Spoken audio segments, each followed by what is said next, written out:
after some Yeah, don't worry. participants will be joining. Don't worry. Don't worry. Thanks for having me. How's everything there? It's fine, sir. And how's the situation there? Here, so I'm in New York City now, and the situation is getting a little worse. But New York isn't too bad because there's quite a bit of vaccinations and whatnot. But back in Spain, things were getting bad, and now numbers seem to be improving.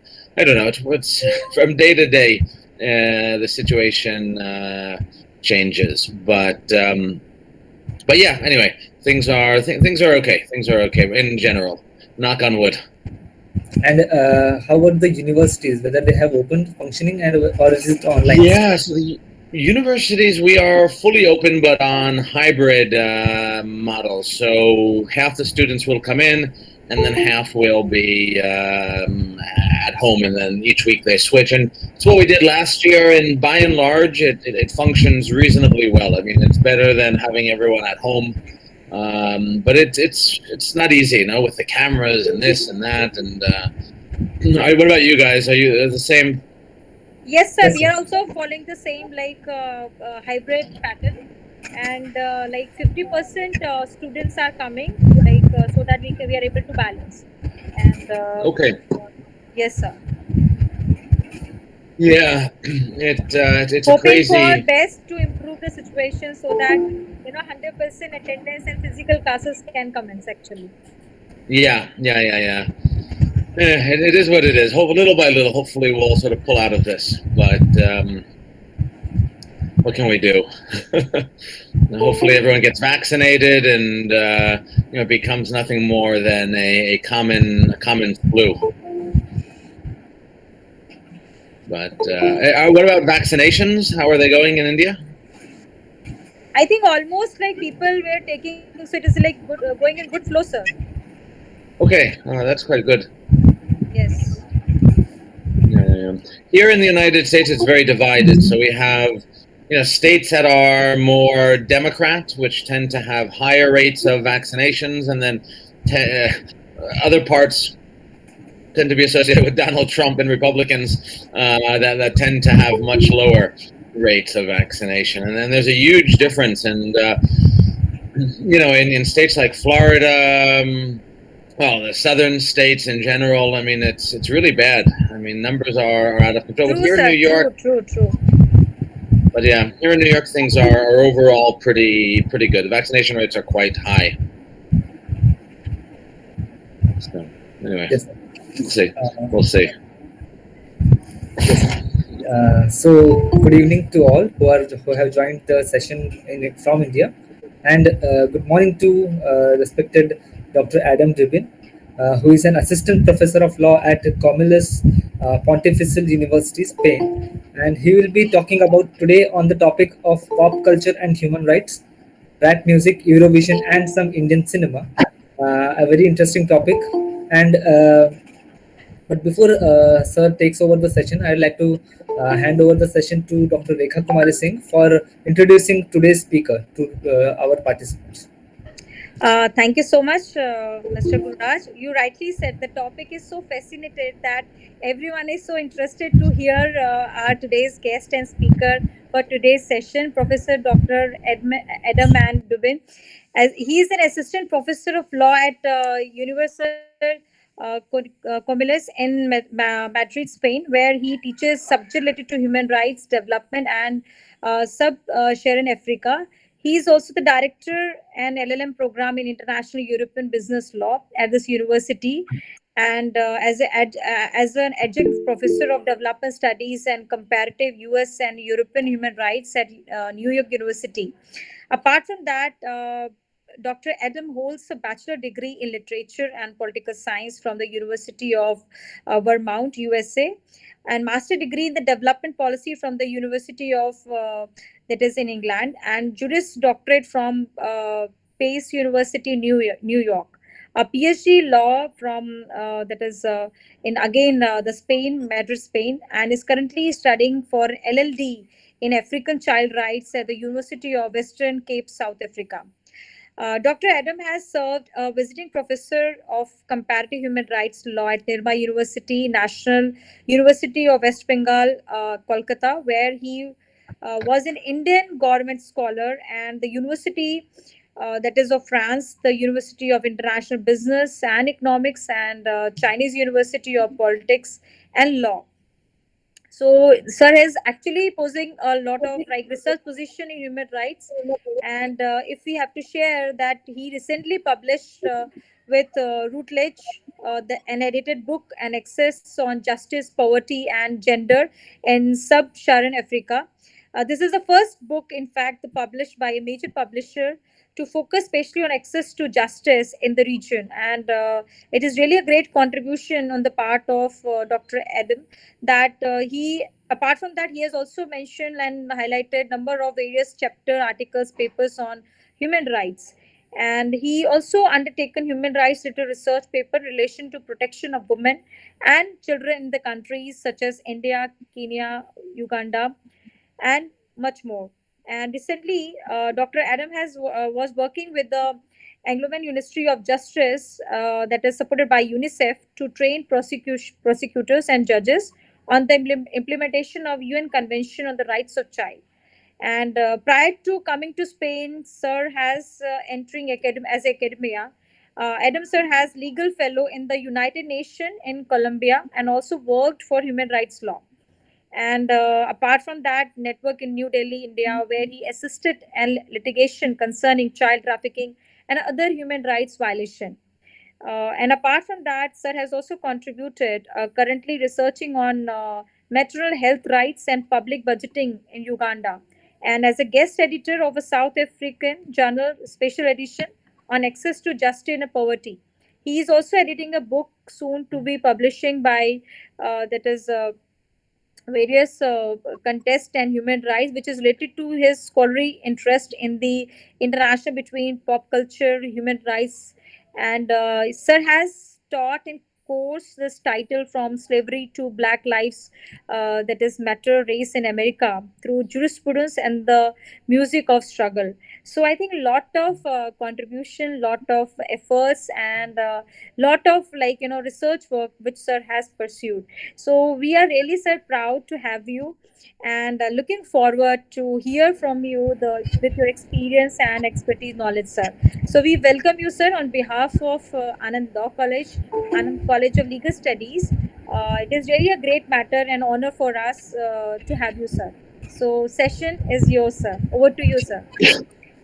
So thank you very much, professors. Thank you very much for that really kind and a complete introduction. It's a pleasure for me to be here today with everyone, and greetings from actually New York City. Although I am based in Spain, I'm in New York City visiting family. We're on summer holiday at the moment, which perhaps speaks to my slight informality, but anyway, it's a pleasure to be here today. Let me just share my presentation with you. Hold on, I can share the screen. Let's see. Oops. Hold on. This is always the complicated part. 1 second. Okay, I think this is. Okay. So, first of all, oops. Can you see the presentation? Yes, sir. It is visible, sir. Okay. Sorry, I got some error message. Okay, good. So, as I said, thank you very much for inviting me. This was a picture. Whoops, hold on. Let me just turn off my email too. From my last visit right before the pandemic started. This was my visit to Nirma University, where I taught for a week. And India is a country that I visited now on many occasions. It's a country that I quite love, and as such, it's always a pleasure for me to be back, even if it's just sort of virtually. And I hope Google Translator is correct when it says that. But So just to sort of build off of what Dr. Recco was saying, so yeah, my background is largely in the area of sub-Saharan Africa and human rights, particularly related to gender and related topics. But increasingly, what I've been focusing on is sort of the intersection of human rights and pop culture. And I'm actually just about to publish a book again with Routledge, which is on Eurovision and partly on Eurovision and human rights. And Eurovision, for those of you who don't know, is a European-wide song contest at the end of May in which each country sends a performer. So with that, I've developed this sort of increasing interest in how human rights intersects at different levels with music, human rights, and pop culture. And that is what I want to focus on today. And I'm going to spend most of the time looking at sort of the intersection between civil rights for African Americans in the US and music. That's going to be the most of what I look at today. Look at how from really the times of slavery up until the present, the evolution of civil rights and how it has paralleled with the evolution of music has ultimately given way to rap, right? Which we can understand as a form of agency for urban youths in America.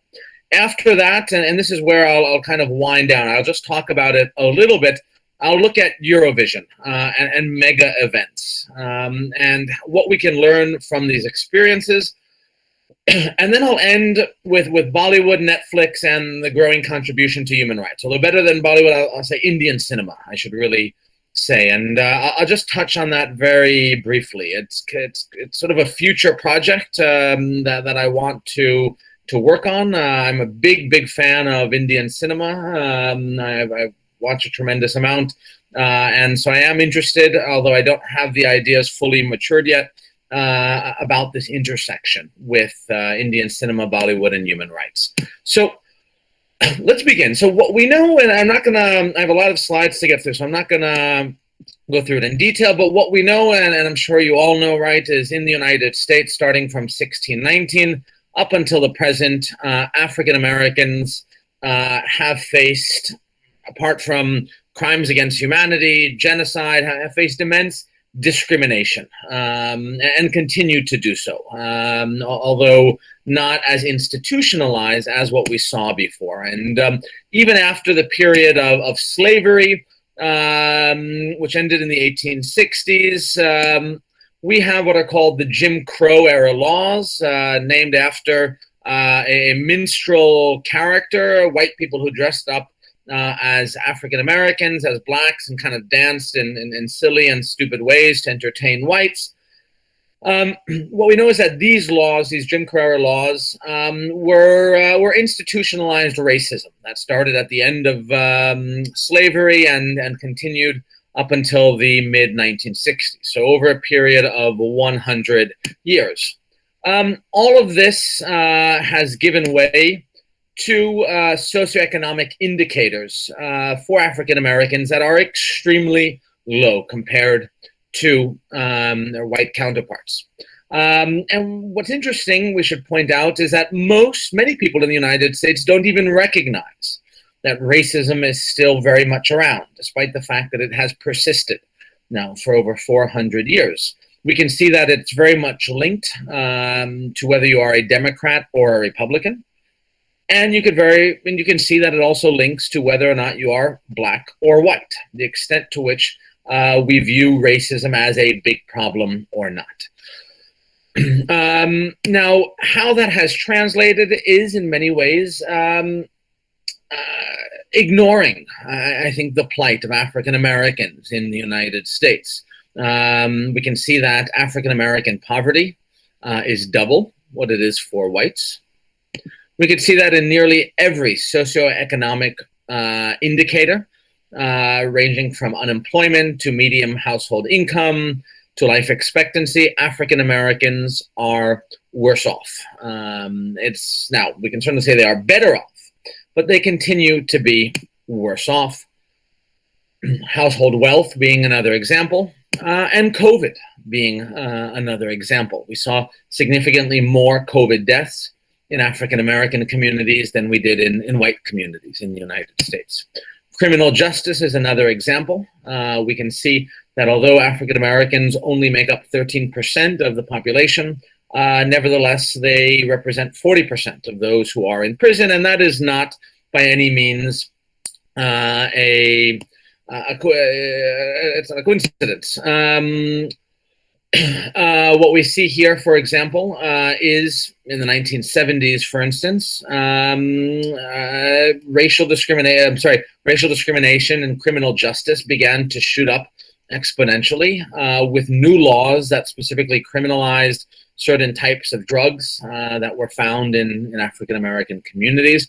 And we can see here that African American incarceration rates shot up, which had huge ripple effects for African American communities and breaking down families. And we can see that although drug rates actually were more or less the same, we can see that African Americans were arrested significantly more than whites. Now, much of this has to do, as I said, with the laws and racism that has permeated, but we also see it in certain types of pop culture and how those images are advanced, right, through the United States. The typical, from when I was a child, the Disney, this was a Disney character who sang the song Zippity Doodah, right, which are kind of silly words that people sort of thought that black people said. That was a song that I grew up with. Boys in the Hood, an extremely important movie, right, that represented black youth and the struggle of inner city African Americans. And then the foods that we ate, right? This is the typical syrup that we put on our foods. Notice, for instance, how the portrayal of the African American, right, has big lips, looks almost slave-like, right, in her image. And even this, which up until recently I would eat not really giving too much thought to it, but Uncle Ben's rice. The reason it was Uncle Ben was because, and if you look at the image carefully, it's a black man with a bow tie, and that was a black man who worked in the homes of whites. And because they refused to call him Mr., they would refer to him as Uncle, right? As a way of not sort of denoting, at least in American culture, a hierarchy, right? Even though I know in Indian culture, you oftentimes use the word uncle as a sign of respect. If we look at positive imagery, well, we find very, very little of it, frankly, historically in the media or in pop culture. We had one of the earliest shows was The Cosby Show, which was one of the first to represent an African-American family who was middle to upper class. He was a doctor, and it really kind of broke with stereotypes. But if we look a little while after, we have The Fresh Prince of Bel-Air, who I'm sure some of you have probably seen it, which although it shows a wealthy Bel-Air Hollywood family, nevertheless, Will Smith, right, represents that sort of urban black youth from Philadelphia. So again, Hollywood is sort of unable to fully break away from somewhat of a pejorative view of African Americans. So what is the connection then, right, between music and law, right, that we can explore from all of this? And what we know is that music and law has always been highly linked, ranging from the times of slavery to, as I said, Eurovision, which I'll talk about later, using music and music shows as a platform,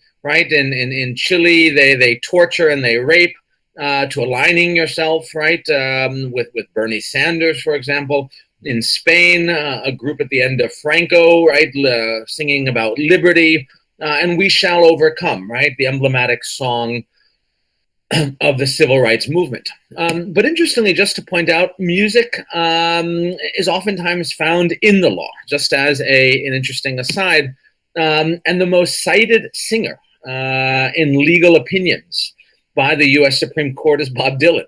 Interestingly, he's come up a number of times in which the U.S. Supreme Court has referenced his music somewhat jokingly, but as a way of making a point. For example, you don't need a weatherman to know which way the wind blows, right? A very common phrase that was used in issues of affirmative action cases. So how do we link all of this to social justice, and how does this sort of interconnect with music and pop culture and so on? So Rawls, the famous philosopher, he notes that social justice is the basic structure of society, or more exactly, the way in which the major social institutions distribute fundamental rights and duties and determine the division of advantages from social cooperation. So music allows us to explore, in many ways, the deficiencies of these social institutions in terms of how fundamental rights are distributed. And we can see that, I'm going to jump a little bit, but we see it through sort of through an understanding of participatory democracy, right? In ways in which the lack of participation, right, highlights the failed distribution of fundamental rights, right? The lack of duties, the lack of advantages, right? So music is kind of that vehicle that allows us to enter into that. And it, more than that, it allows for a complementary form of participation when those social institutions that provide social justice fail to meet their obligations under constitutional and human rights frameworks. And when we think about what music does, we can think about sort of Republican forms of participation, right? Formal mechanisms being voting, but informal mechanisms being that form of participation, right? The songs, the language that call on government and society to act in a way that promotes this idea of social justice. And if we look here at what Professor Poppet says, he says, in contrast to liberalism's negative freedom, a freedom to be left alone that implies being alone, republicanism offers the hope that freedom might encompass an ability to share a vision of a good life or a good society with others. We are thus empowered to engage in collective, deliberate, active intervention in our fate and what would otherwise be the byproduct of private decisions, right?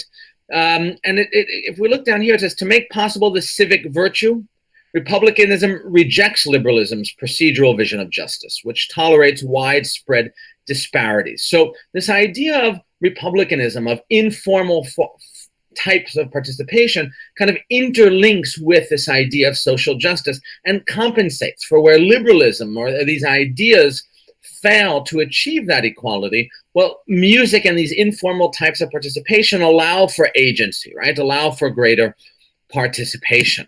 And if we look at what Simon Firth, the British musicologist, says, right? He says, in taking pleasure from Black or gay or female music, I don't thus identify as a Black or gay female, but rather participate in an imagined form of democracy and desire, imagined formed of the social and the sexual. And what makes music special in the familiar cultural process is that musical identity is both fantastic, idealizing not just oneself, but also the social world one inhabits, right? So music is that form of democracy. When social justice fails to achieve, right, that democratic participation, right, that achieves forms of social justice, well, music is that participation, that sort of informal way of asking for greater social justice and greater change, right?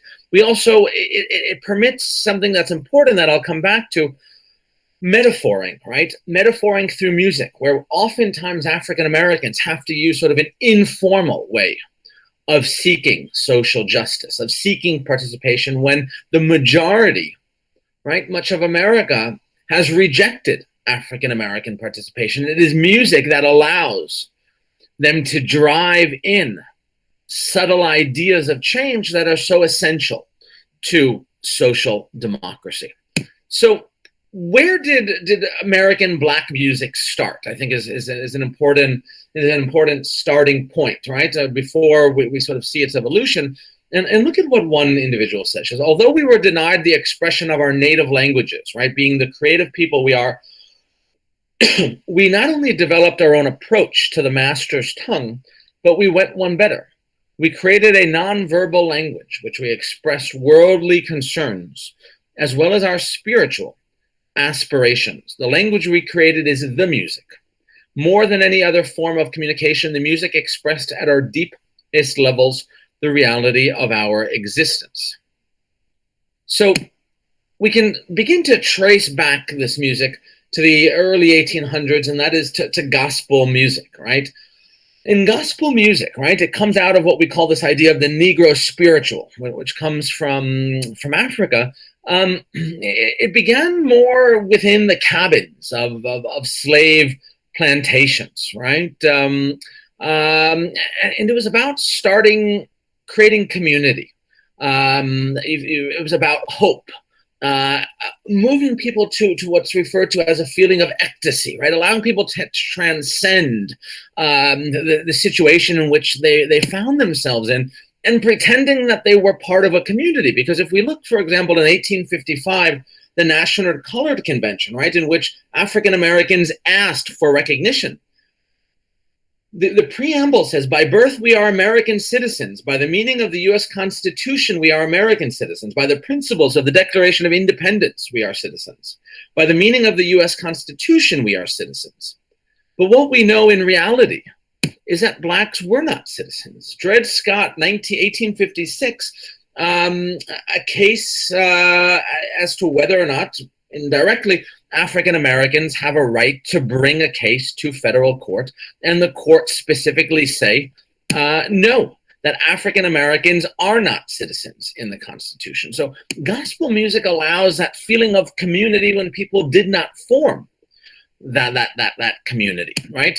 And if we look at some of the music, right, for example, Sometimes I Feel Like a Motherless Child, 1870s, even though this was, at this point, slavery had basically come to an end, nevertheless, this music, right, it translates or it transmits this idea of a feeling that we are no one, right? We are motherless. We are without a country. So music was that way of beginning to sort of transmit those feelings of lack of citizenship, of lack of legal agency. But at the same time, it begins to create community within the church amongst other African Americans. And the Civil War ultimately gives way to greater legal recognition, right? Through the 13th Amendment, which ends slavery, the 14th Amendment, which on paper provides equal protection for African Americans. But in reality, what we know is that there was not equal protection, right? Africans began forming their own communities. And one of those was the creation of what we call juke joints, which were sort of bars for African Americans where they could escape post-slave United States, where they could listen to music, they could dance freely, they had a form of freedom of expression when really they were not afforded freedom of expression, right? They were not afforded equality in the eyes of Americans. In fact, they were not even compensated. A very famous song, which came about later, but still recognizes this, is 40 Acres and a Mule. Every African American who was in slavery was promised 40 Acres and a Mule, which is also the name of the production company of Spike Lee, the famous African American movie producer. But it guaranteed everyone 40 acres and a mule, and no one actually got it. So African Americans, although their legal protections come the end of the Civil War were there, in reality, they had to live very parallel lives and really seek out for themselves basic livelihoods because society was still unwilling to provide that. In 1896, there's a challenge to the inequality doctrine, right? To inequality, even though the 14th Amendment itself provided equality, right? This idea of non-discrimination. What we know is that in the South, African Americans were not afforded equal protection. And Plessy versus Ferguson, an important case, it established the doctrine of separate but equal, right? That African Americans were equal, but they could be treated differently or separately, right? Different train cars, different schools. And this essentially put in motion vast and institutionalized racism in many levels, from schools, although it already existed. It cemented the sort of legal framework that African Americans could be treated differently. And I'll give you these slides because we don't have the time, but you can see the legal reasoning behind all of this. I will just point out that in one of the dissents, the lone dissent, there's only one dissent on this case. It's interesting. The judge says that this type of decision will one day stimulate aggressions, more or less brutal and irritating. So there was interesting foresight on the part of this judge of what laid ahead. So we have this idea from the Supreme Court that blacks, as long as they are equal, but they can be treated separately, right? Or they can live separate lives from whites. But what we know by the early 1900s is that African Americans were not equal. And if I pulled this data from the U.S. Census Bureau, we can see in the 1900s, African Americans in all categories, right, of life expectancy, in life expectancy, lived significantly less than whites. And what this tells us is many things, right? They were probably because they were killed, but also in terms of nutrition, healthcare, and so on, African Americans were not really equal by any means. Now, and this is an important indicator. And with that, leaving gospel behind, we begin to get at the turn of the century, a bit later, we begin to get blues music, right, which begins transmitting in very sort of passive, metaphorical terms this situation here, right, this sort of socioeconomic tragedy. And this was in this was in the 1920s or so. We get people like Billie Holiday and later Ella Fitzgerald and so on, who sing songs like, for example, Strange Fruit. Southern trees bear a strange fruit, right? Using this idea of the metaphor, right? To talk not about a strange fruit, but actually African Americans, right? Hanging from a tree. But because blacks lacked that ability to sing and speak in such direct terms, whites weren't interested in hearing about it, right? Through the use of metaphors, we get this idea of informal participation, beginning in a way to complain in sort of indirect ways, as Emily Dickinson, the famous poet, says, right? Tell the truth, but tell it slant. And that is what blues music begins to do. Moving up a little bit, although there was emancipation at this point, look at what the New York Times mentions. They say the spirituals articulated the hopes of black slaves, right? So gospel was about the hopes of black slaves. But in the vast disappointment that followed emancipation, right? Dred Scott, right? Almost Dred Scott, Plessy versus Ferguson, right? And then socioeconomic indicators and so on. When economic and political liberation must have seemed more unattainable than ever, blues created a discourse that represented freedom in more immediate and accessible terms, right? So this idea of gospel, right, which was this idea of sort of individuals kind of creating community of hope and so on, we begin to see a musical shift in a way, and blues begins to sort of transmit a sense of disappointment, right? But it also reflected change, right? Blues reflected in some ways upward mobility. It began to talk about African Americans beginning to advance, people like Jackie Robinson, right, the first African American baseball player, the Harlem Renaissance, people like Langston Hughes, people moving from the South to the North, upward mobility. So it began to represent both the dissatisfaction, but also this idea of African Americans in the North, of urban change to an extent.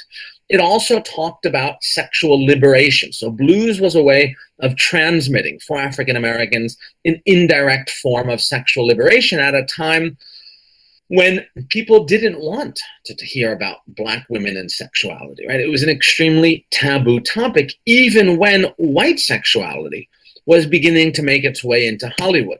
So women like Bessie Smith began to talk about, I need a little sugar in my bowl, as she sings in one of her songs. And what she doesn't specify, one of my students pointed this out, and it's quite an astute comment, is it white sugar or black sugar or brown sugar? Interesting question.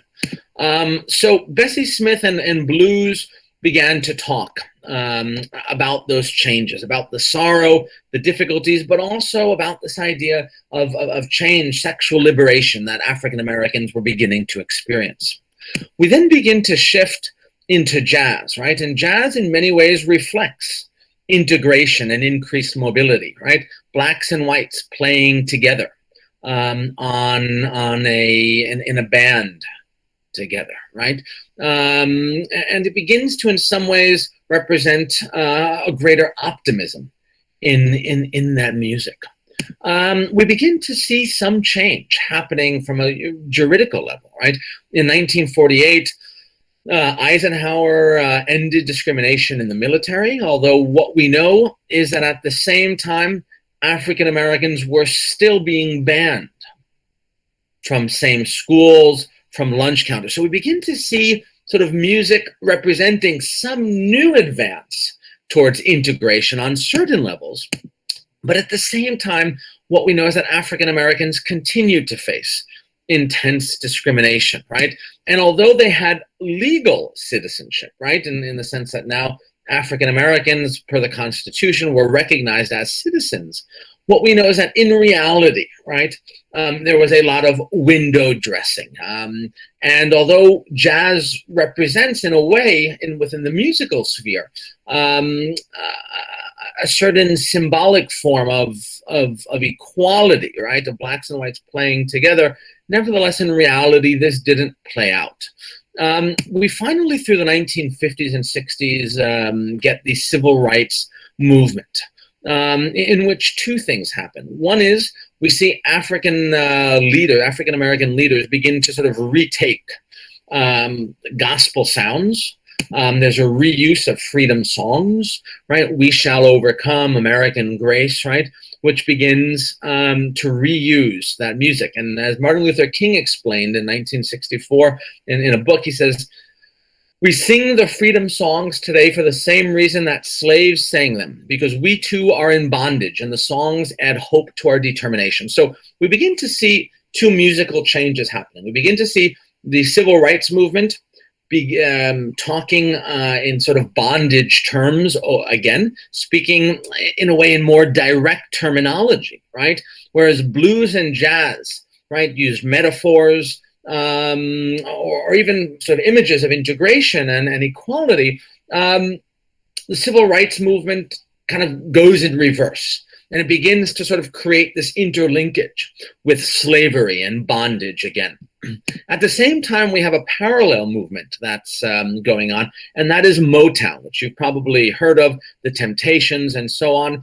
This is the first kind of mainstream music, in a way, that actually arrives to white community, that white communities begin dancing to, right? I mean, jazz and blues to an extent, but Motown in particular. And the music begins to transmit, right, in ways that probably most whites didn't even recognize. The language of hope, right? Songs like Change is Gonna Come. And in many ways, it mirrored what was beginning to happen in American society. That change is slowly beginning to come on a more tangible level, right? So we have two sort of forms of music. In 1954, the U.S. Supreme Court does, in fact, say that separate is not equal, and it permits integration in the schools. Let me just, actually, I'm going to jump a little bit. Hold on one second. We see President Lyndon Johnson in '64 sign the Civil Rights Bill, which now ends institutionalized slavery, surrounded by many white men, included Bobby Kennedy, right? And this, in many ways, begins to usher in, right, a form of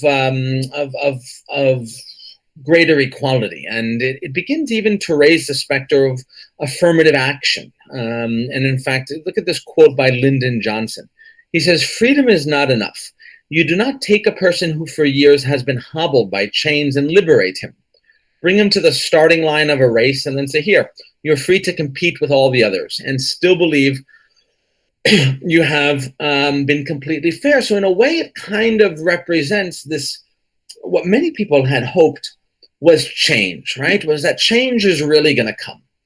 That rather than speaking in metaphors or sort of this image of equality through music, that now the government is actually ending institutionalized racism, ending Jim Crow era laws. And in 1967, the Warren Court of the Supreme Court, Warren was the chief judge.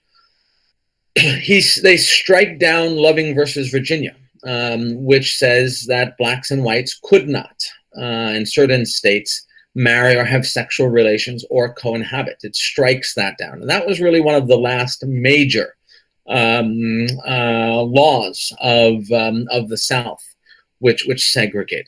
And again, I'll give you have some of the jurisprudence, but I wanted to show you the trial judgment, right, before it went to the Supreme Court. And look at what the judge said. Almighty God created the races, white, black, yellow, Malay, and red, and he placed them on separate continents. And but for the interference with his arrangement, there would be no cause for such marriages. The fact that he separated the race shows that he did not intend for the races to mix. So, it tells us that although on one hand, the Supreme Court sitting in Washington, D.C. was going in a more progressive direction, much of the United States continued to be extremely racist. And we can see in 1968 through the Kerner Commission, which Lyndon Johnson started to study the issue of race and poverty and discrimination in the United States, it showed that blacks were far worse off. So despite changes happening through the Supreme Court, what we know is that by 1968, 1970, African Americans were significantly worse off than their white counterparts in all areas of socioeconomics. And this begins to lead, this is a few years before, the Watts riots. So we begin to see a shift from passive forms of music, right, to and action, the civil rights era, to violence on the streets, right? The Watts riots in 1964 in LA. And music begins to parallel this. In 1968, Say It Loud, I'm Black and I'm Proud. It begins to talk about Black character, right? It begins to talk about being proud for being Black. So music begins to sort of, what we see are sort of the early seeds of no longer speaking in metaphor or sort of optimism, change is going to come, but now beginning to demand a more militant tone, saying, look, enough is enough, right? We've gone through the Supreme Court. Lyndon Johnson has now ended Jim Crow. Yet when we look at every socioeconomic indicator, we are still worse off in every single category, right? And the music begins to make that change, right? We begin to see the rise of the Black Panthers, right? A militant group that advocated violence, right? Rebellion. Nina Simone, one of the great African-American singers in the United States. I ain't got no. I mean, begins talking, some people call this the Black sort of anthem, right? She says, I may not have much, right, socioeconomically, but I got me, I'm Black, I'm good, I'm a person. So the music begins to speak in more direct tongue, right? And she says that, I ain't got no home, I ain't got no shoes, I ain't got no money, right? But I got my arms, I got my legs, right? I got my feet, I got my toes, I've got life, I've got freedom, right? I'm going to keep it. And so it begins to take a more direct tone. And actually in 1969, there's a very good movie that just came out. You can find it on streaming. It's called Summer of Soul, which happened, it was about a Black music festival in Harlem that no one knows about. Even my mother and grandmother, who I was talking to about it recently, who grew up, spent their entire lives in New York City, had never heard about this. And at the same time, Woodstock was happening, right? And this Summer of Soul kind of began to celebrate African-American musical contributions. And it began to, in somewhat of a militant, sort of angry tone, right? Seeking for change, because at the same time, Woodstock was happening, which was a largely white concert, right? Talking about peace and love. And in the same, I think it was the same year, Neil Armstrong landed on the moon. And during that time, they asked many of the participants in here of Summer of Soul, of this cultural festival, the Harlem Cultural Festival, what do you think about Neil Armstrong landing on the moon? They said, I don't give a shit. They said, we have no money, we're living in violence, and the government is spending billions of dollars to send a man to the moon. They said, what about us? What about the millions of people living in abject poverty and violence? So music begins to reflect that in many ways. Marvin Gaye, in 1971, he sings "What's Going On," right? He begins to question, apart from the Vietnam War, what is happening, right? Mother, mother, there's too many of you crying. Brother, brother, far too many dying, right? And we begin to see a change, right, in the music. And this is sort of what the period that I would call justice, anger, and Black Lives Matter, right? Which begins to give way to rap music. One of the most famous songs being "Fuck the Police." Yeah. And it begins to develop at a time when we see images of what's called the Bronx burning, what look essentially like slums, right? In the midst of the richest country in the world. And we begin to see this shift from passive to aggressive music form, right? Essentially recognizing that the institutions, social justice, through these institutions, were failing. And as such, music becomes that clear voice of demanding change, of voicing the situation in which many people found themselves. And if we look at what one commentator says, I think what Black Power did and what hip hop would pick up on later was move away from the sort of passive sense of suffering. We shall overcome. Hip hop is much more active, more aggressive, and much more militant. It is inherently political. The language is political. It uses language as a weapon, not as a weapon to violate or not a weapon to offend, but a weapon that pushes the envelope and that provokes people, makes people think. One of the great songs, "The Revolution Will Not Be Televised," it begins to talk about a revolution, right? In very sort of direct terms against sort of the white power structures, right? I'm going to jump a little bit because I know I'm taking up a lot of time. So hip hop music begins to sort of translate that, right? And if we look at what one commentator says is, looking back to New York City during this era, we see an enormous economic collapse. The city's economy was falling apart due to the decline of manufacturing. Much of the white middle class moved to the suburbs to escape social and economic challenges. The migration shifted demographics, right? Consequently, businesses closed their doors, and hip-hops, right? Hip-hop music allowed people on the streets to talk about this economic malaise. As one person says, a guy named Royce, he says, hip-hop was that voice that America couldn't control. It was that voice of the streets. They didn't know what the next line is going to be, and that scared them because we spoke our own unapologetic truth.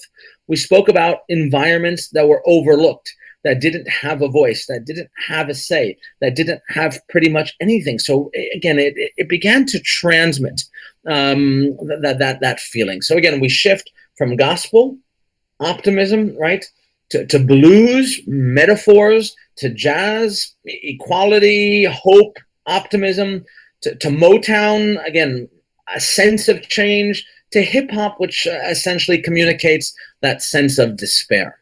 And that mirrors, again, that growing sort of more proactive, non-passive approach to change, right? And ultimately, again, what we see by the 1990s is that African Americans continued, although they improved slightly, to live in terrible conditions in many areas.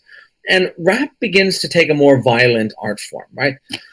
America, for all her protests against violent rap lyrics, has failed to acknowledge her role in the creation of this relatively new art form.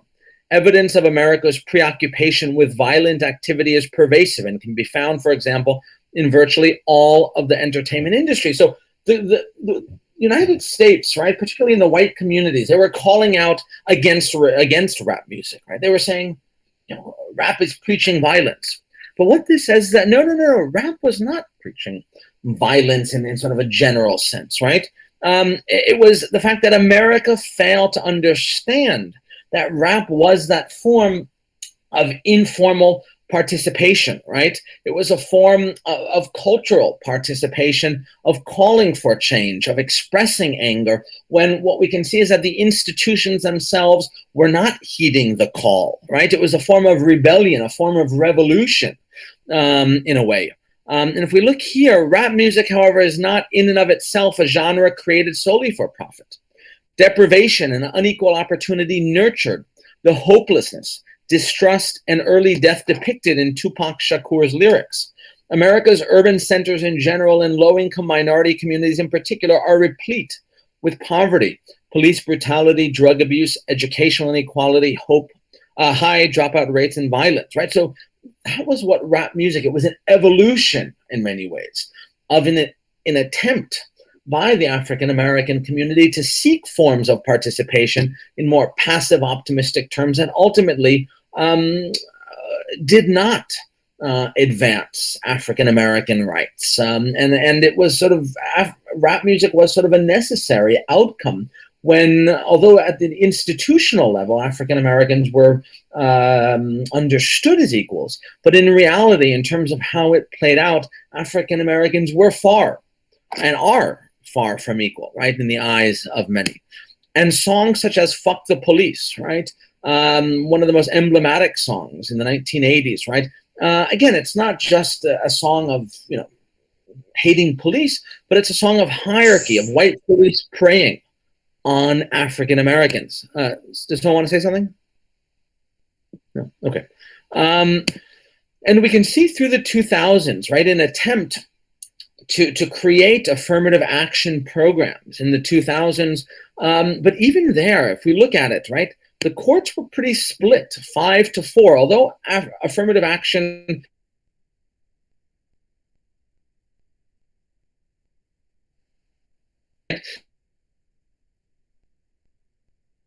what people have labeled white guilt, affirmative action, right? Even though African Americans are unequal in so many ways, we still fail to recognize, right, that merely by calling people equals, right, through the eyes of the Constitution, that people who have faced immense poverty and discrimination are actually going to be equal. And that is what rap music, right, ultimately reflects, is this idea of you say that we're equal, but we're not actually equal, right? And the courts reflect that, right? The fact that the Supreme Court is not fully convinced that affirmative action, education is the way to create equality, right? And it ultimately goes back to what Martin Luther King said, right? Which is, this country has socialism for the rich and rugged individualism for the poor. And that is it. And that is what rap music tries to transmit, this idea of we need more than just being left to our own devices in the slums of Watts or the slums of the Bronx, right? And we need government intervention to actually make us equal. But as we can see, the institutions themselves repeatedly fail in providing that equality. And music ultimately is that form of equality, okay? And all of this has ultimately given way to the Black Lives Matter movement, which I won't go into in detail, but even that has been framed through the lens of a number of different songs, which has meant, again, to transmit that idea. So again, that is all I'm going to say on the issue of race and music in the United States. But as you can hopefully see, music has played an extremely important role in providing voice. Hasn't necessarily achieved change. The answer is perhaps somewhat. It's hard to quantify what that change is, but we certainly know during the civil rights movement, the images of "We shall overcome" did play an important role in giving agency, right? And rap music has certainly helped to transmit, in a way, the plight of African Americans. So more than anything, it has become a voice of a community, a form of informal participation of a community that has traditionally been left on the sidelines of decisions and advancements socioeconomically in our country. So parlaying this then into Eurovision, Indian cinema, and human rights, what is the link that we can find here? And to focus, first of all, on the issue of Eurovision, which, as I said, is a European-wide song contest that started in 1953, post-World War II, to help kind of bridge through culture the divides created by World War II and the preceding events. It is an important song contest, right? It's in some ways globalization, Europeization at its best, no?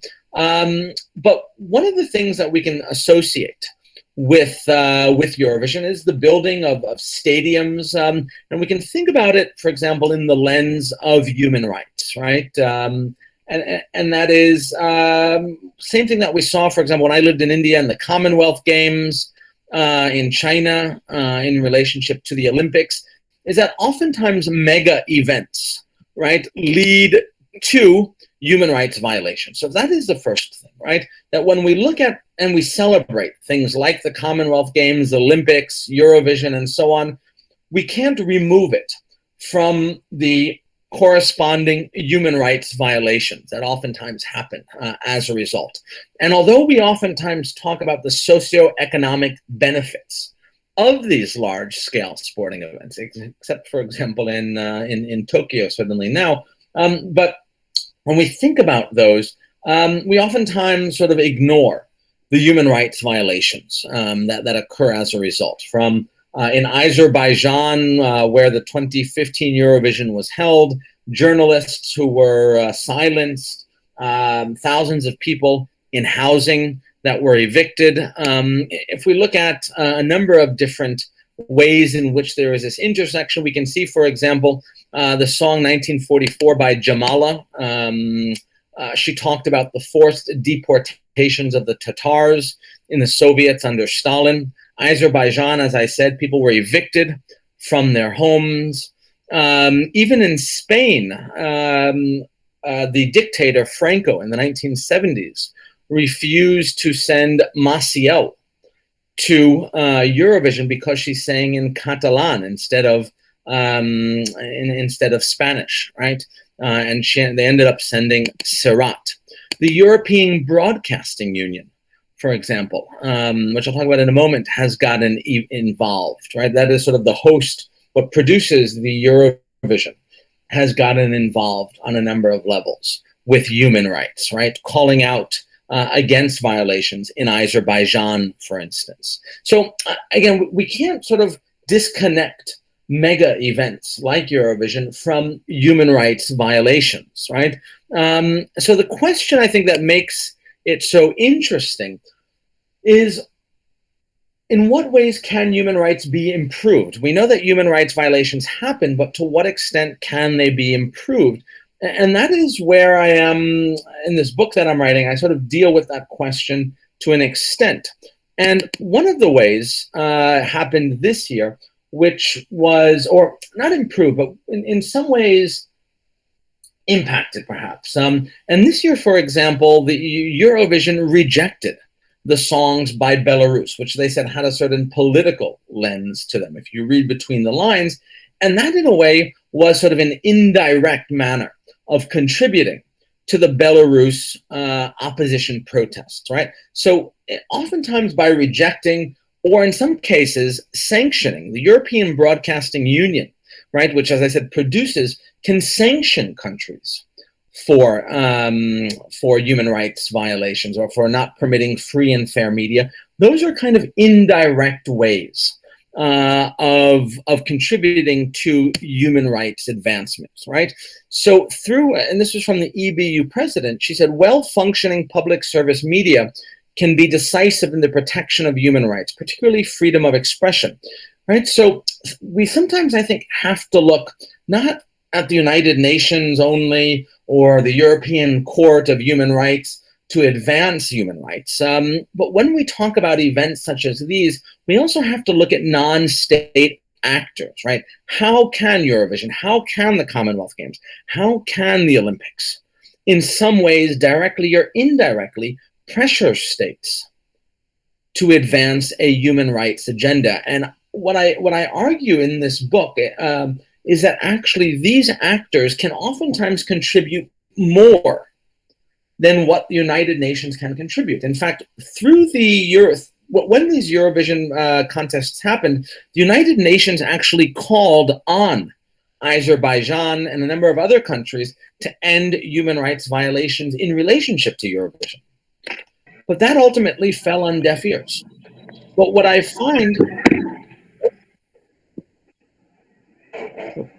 is that actually the EBU, through sanctioning, through expelling countries, suspending countries, through Eurovision, that actually in some ways has more of an ability to impact human rights, right? So again, what I think we need to do is explore more non-state actor contributions to human rights violations resulting from mega events. So that is one premise that I want to just sort of posit to you, this idea of through mega events such as Eurovision, the Olympics, how can non-state actors get involved in advancing human rights? And that is something that we don't often, I would argue, talk about in the context of that. The next thing that I would mention, this is where I will end, is the role of Indian cinema and Bollywood. And I would argue that ultimately, and what I've seen is a huge evolution in terms of Indian cinema in advancing women's rights, socioeconomic rights. And I think we need to ask ourselves, how can Indian cinema transmit more directly questions of equality and socioeconomic rights? And I think what we've seen, for example, in Stories of Desire, for example, is a much more open sexuality, right? A much more willingness to talk about female sexuality, talk about LGBT.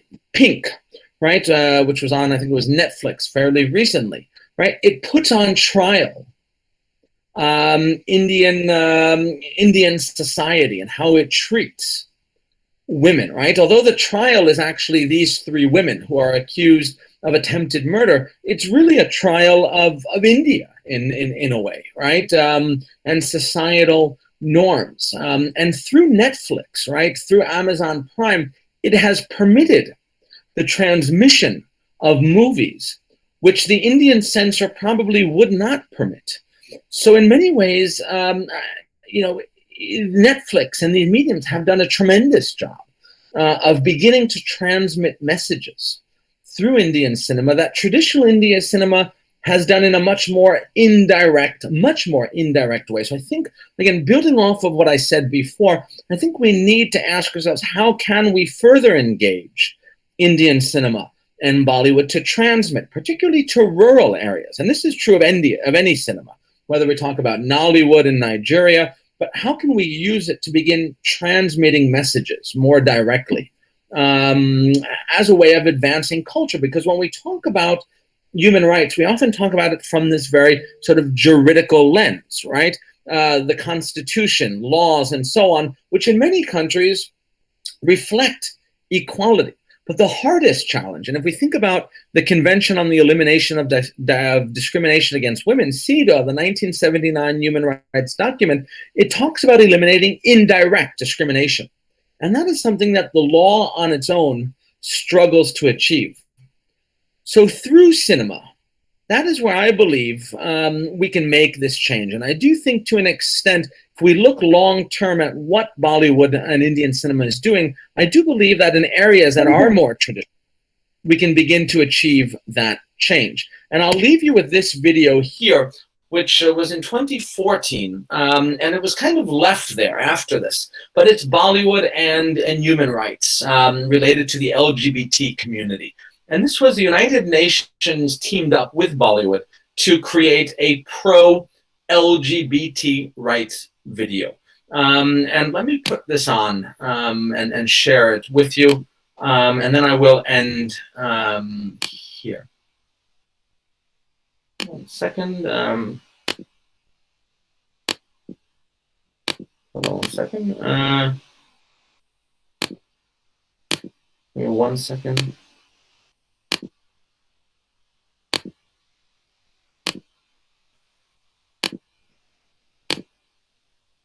Okay.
Okay. Could you see the video? You could though. Yes, Okay. yes, sir. Okay. So it reminds me of my dream to one day be a Bollywood actor. No, but so again, where does this? Oops, hold on. Sorry. Okay. Okay. Good. Can you see me? Okay. So again, where does that leave us, right? What it tells us is that music has and cinema have the potential to make an to make an important contribution. It is a form of informal participation that gives agency, that gives voice in many ways to communities that are oftentimes left on the margins of many societies. And although we can't understand music and cinema as a panacea to human rights change, we can trace, right, the cultural contribution to advancing a human rights agenda when the legal systems or the institutions themselves would otherwise keep people out of mainstream society and institutions. So that is, again, how we can sort of understand this role. And as you can see, in the United States, there's been this progression up to rap music. We can see through Eurovision and mega events, this idea how these events can help to bring attention to human rights violations and how non-state actors like the European Broadcasting Union can impact human rights. And then lastly, in this instance of Bollywood and Indian cinema, again, it allows for the transmission of ideas, particularly to communities in rural areas and so on. It allows for certain messages on the parts of women, LGBT communities, that would otherwise not be equally transmitted through the institutions themselves. So I will end there. Thank you, sir. Thank you for that session. And I truly believe that the situation will improve further with the particular songs and with the particular representation of the community in the movies and the songs, which will highlight the problems of the particular communities which they are facing. So yeah, now we have come to the end of the session, but now the floor is open for all the participants to ask any question if they have to the speaker. You can unmute your mic. If anyone has any question, you can unmute your mic and ask your questions.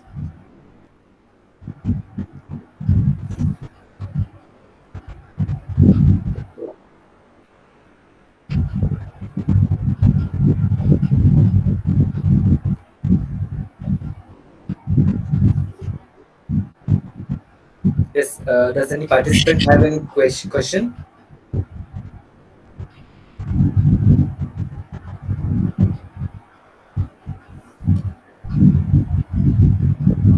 Okay, so I suppose no one has any question, which shows that the topic was very interesting and people could relate to the topic so easily that they can understand, and they would be very as it's a new topic, so I suppose they would not have any question, or the thing can be they already know something about to the topic, and your presentation has added to the already known knowledge about them on the topic. Yeah, so in the messages I can read that. You can feel free to, if you want, you have my email address, I'll put it here. Feel free to write to me if you want to talk about it any more. I'm happy to discuss. Yes, sir. So to the participants, sir has put his email ID in the chat box. You can just put a mail to him on this particular topic if you have question in the future. So with this, we have come to the end of the session. But before winding up the session, I would like to thank today's speaker, Dr. Adam Dubin, for sparing time for this session. And he was very kind enough to accept our invitation, as he has been well versed and he is already aware of India. So it was not a very big challenge to bring him on board for this session, as he, during the communication which we had on email, he frequently mentioned that he has been coming to Nirma University for a few lectures, and we hope that when the situations normalize, you would be coming up to our institute as well. Thank you, sir. I would like to show the certificate of gratitude here.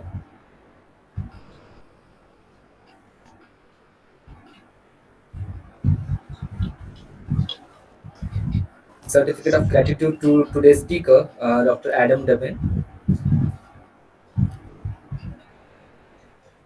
Thank you very much. I appreciate the opportunity to speak with all of you. Yeah, and as you said, I mean, India is a country that I love. I've been to many times, and I hope to come back to. I wish everyone in good health. Be careful, but hopefully soon things will begin to normalize. And if you're ever in Madrid, yeah, let me know. Shoot me an email. Thank you, sir. Thank you. So I would. Thank you so much, sir. Thank you so much, and looking forward to hear you in physical presence, sir. Thank you very much. Thank you very much. I hope so. Take care. Thank you, sir. I would request today's speaker to kindly leave the session. Thank you, sir. Take care. Bye-bye. Bye, sir. Now I would request all the participants to kindly leave the session.